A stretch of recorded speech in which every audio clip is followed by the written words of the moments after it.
சொல்லுப்பா. Hello hello hello.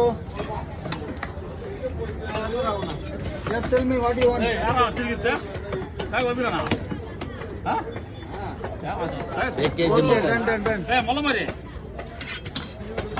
வரேன்.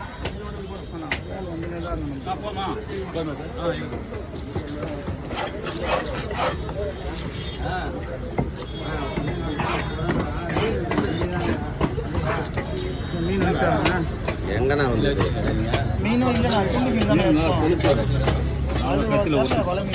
இங்கே மீனே வரலையேண்ணா. துண்டு மீன் வந்து ஒரு 8 மீன் தான் எடுத்தோம். 1650 ரூபா கொடுக்கும். 8 கிலோ சைஸ்னா 10,000 எங்கள் ஒரு 1500 போடுறோம். நம்மகிட்ட இது மீன் துண்டு மீன் பக்கா கண்டிஷன். அதான் பக்கத்தில் அவரே போடுறாரு. அவர் போட்டு போடு, அவர் போடுவார் பாரு. மீனே வரலையே.